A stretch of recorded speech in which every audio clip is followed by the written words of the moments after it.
আসসালামু আলাইকুম ওয়া রাহমাতুল্লাহি ওয়া বারাকাতুহু। হঠাৎ করে আপনার অনেক টাকার প্রয়োজন। সূরা ইখলাস মাত্র ২১ বার পাঠ করুন। ইনশাআল্লাহ টাকার ব্যবস্থা হয়ে যাবে। আপনার যত টাকার প্রয়োজন রয়েছে ইনশাআল্লাহ পেয়ে যাবেন। শুধুমাত্র আপনাদের হঠাৎ টাকার প্রয়োজন হবে তখন, অর্থাৎ আপনি যখন বুঝতে পারবেন আপনার টাকার প্রয়োজন, সে সময় শুধুমাত্র আমি যেভাবে বলবো সেভাবে সূরা ইখলাস ২১ বার পাঠ করবেন এবং সম্পূর্ণ বিশ্বাসের সাথে আমলটি করবেন। আমি এতটুকু বলে দিচ্ছি, আপনাদের আমল করতে দেরি হবে, আপনাদের প্রয়োজন মতো টাকার ব্যবস্থা হতে দেরি হবে না। আপনারা যখন সূরা ইখলাস পাঠ করবেন তখন সেই সময় খুবই ছোট্ট একটি দোয়া রয়েছে, সেই দোয়াটি পড়তে হবে। অর্থাৎ আপনাদের শুধুমাত্র সূরা ইখলাস এবং এই আমলটির জন্য ছোট্ট একটি দোয়া পাঠ করতে হবে। তাহলে যখন আপনারা সূরা ২১ বার পাঠ করবেন এবং এই আমলের দোয়া করবেন, তখনই আপনি দেখবেন আপনার যত টাকার প্রয়োজন ছিল সমস্ত টাকার ব্যবস্থা হয়ে গিয়েছে। আর আপনাদের কাছে কোথা থেকে টাকা আসবে তা আপনি নিজেরাও বুঝতে পারবেন না।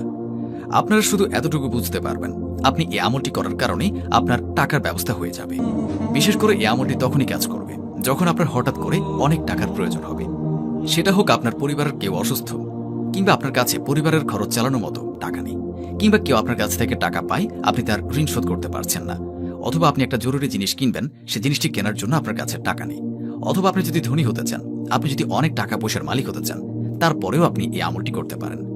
আমি এক কথায় বলে রাখি, টাকা রিলেটেড যত সমস্যা রয়েছে আপনারা এই আমলটি করে সকল ধরনের সমস্যা থেকে বেরিয়ে আসতে পারবেন।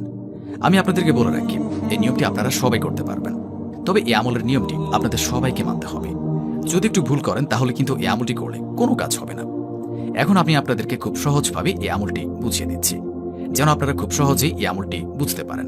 আমি ঠিক যেভাবে আপনাদেরকে বোঝাবো আপনারা ঠিক সেভাবেই করবেন। আর আপনারা যেন সূরা ইখলাসের এই আমলটি সহজভাবে করতে পারেন, আমি সেভাবেই আপনাদেরকে আমলটির ব্যাপারে বলবো।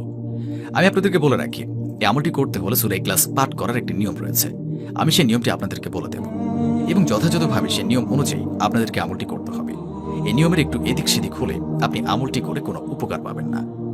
যদি আপনারা সূরা ইখলাস একটু ভুলভাবে পড়েন তাহলে কিন্তু আমলটি করে কোনো লাভ হবে না।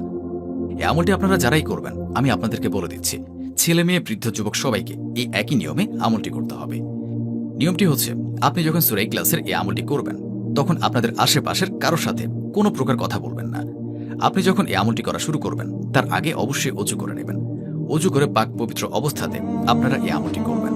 তবে আরও কিছু ছোট ছোট নিয়ম রয়েছে, যে নিয়মগুলো মেনে আপনাদেরকে আমলটি করতে হবে। এই আমলটি করার সময় আপনাদেরকে যেভাবে সূরা ইখলাস পড়তে হবে, যে সূরা ইখলাস পাঠ করতে হবে, আমি সেটা একবার তিলাওয়াত করে শোনাচ্ছি। বিসমিল্লাহির রহমানির রহিম। কুল হুয়াল্লাহু আহাদ, আল্লাহুস সামাদ, লাম ইয়ালিদ ওয়া লাম ইউলাদ ওয়া লাম ইয়াকুল লাহু কুফুয়ান আহাদ। আমি আরও একবার পড়ে শোনাচ্ছি। আপনাদের মধ্যে যাদের মুখস্থ নেই তারা মুখস্থ করে নেওয়ার চেষ্টা করুন। সবচেয়ে ভালো হয় আপনি যদি কোনো হুজুরের কাছ থেকে সঠিকভাবে উচ্চারণ শিখে নিয়ে এই সূরার আমলটি করতে পারেন, তাহলে দ্রুত কাজ করবে আমলটি। বিসমিল্লাহির রহমানির রহিম। কুল হুয়াল্লাহু আহাদ, আল্লাহুস সামাদ, লাম ইয়ালিদ ওয়া লাম ইউলাদ ওয়া লাম ইয়াকুল লাহু কুফুয়ান আহাদ।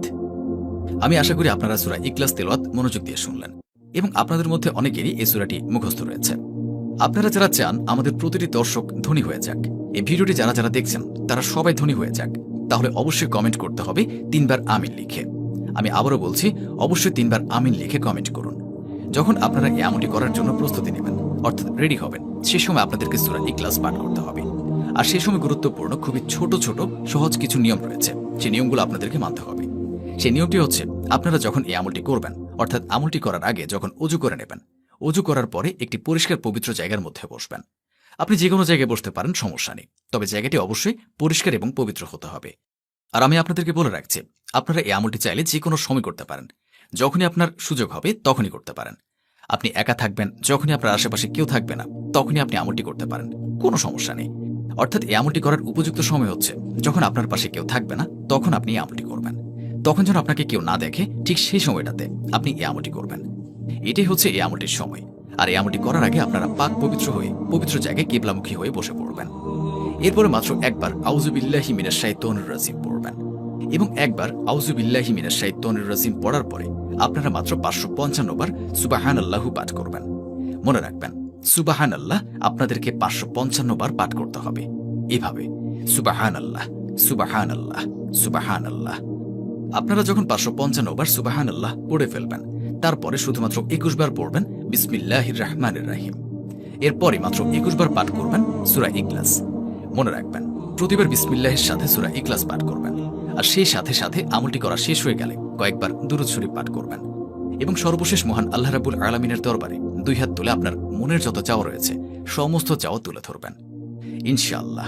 এরপরে মহান আল্লাহ রাব্বুল আলামিন আপনাকে এমন এমন উৎস থেকে ধন সম্পদ দান করবেন যেটা আপনি কখনো কল্পনাও করতে পারেননি। তবে এই আমলটি করে আপনি যদি ধনী হতে চান তাহলে অবশ্যই আপনাকে নিয়মিত 5 ওয়াক্ত নামাজ আদায় করতে হবে। 5 ওয়াক্ত নামাজ না হলে আপনি এই আমলটি করলে কোনো উপকার পাবেন না। তবে ভিডিওটি শেষ করার আগে আসুন আমরা সবাই একবার দুরূদে ইব্রাহিম পাঠ করি, কেননা আপনারা সকলেই জানেন দুরূদে ইব্রাহিম একবার পাঠ করলে মহান আল্লাহ তাআলা রাব্বুল আলামিন তার বান্দার উপরে 10 বার রহম করেন। বিসমিল্লাহির রহমানির রহিম। আল্লাহুম্মা সাল্লি আলা মুহাম্মাদ ওয়া আলা আলি মুহাম্মাদ কামা সাল্লাইতা আলা ইব্রাহিম ওয়া আলা আলি ইব্রাহিম ইন্নাকা হামিদুম মাজিদ। আল্লাহুম্মা বারিক আলা মুহাম্মাদ ওয়া আলা আলি মুহাম্মাদ কামা বারাকতা আলা ইব্রাহিম ওয়া আলা আলি ইব্রাহিম ইন্নাকা হামিদুম মাজিদ। মহান আল্লাহ রাব্বুল আলামিন আমাদের সবাইকে নিয়মিত 5 ওয়াক্ত নামাজ আদায় করার তৌফিক দান করুক এবং এই ফজিলতপূর্ণ বরকতময় আমলটি আমাদের প্রয়োজনীয়তার সময় সঠিক নিয়মে করার তৌফিক দান করুক। আমিন।